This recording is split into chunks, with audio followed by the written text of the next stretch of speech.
Gazoductul care trece pe sub Marea Baltică și leagă Finlanda și Estonia a fost grav avariat. Potrivit primelor informații, Finlanda vorbește despre un sabotaj, iar principalul vinovat ar fi Rusia.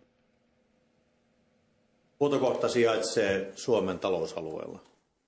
Alustavan arvion mukaan havaittu vaurio ei ole voinut syntyä putken tavanomaisen käytön tai paineenvaihtelun seurauksena.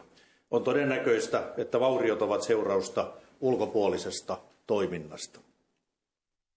Suomen viranomaiset ovat KRP:n johdolla käynnistäneet asiasta tutkinnan.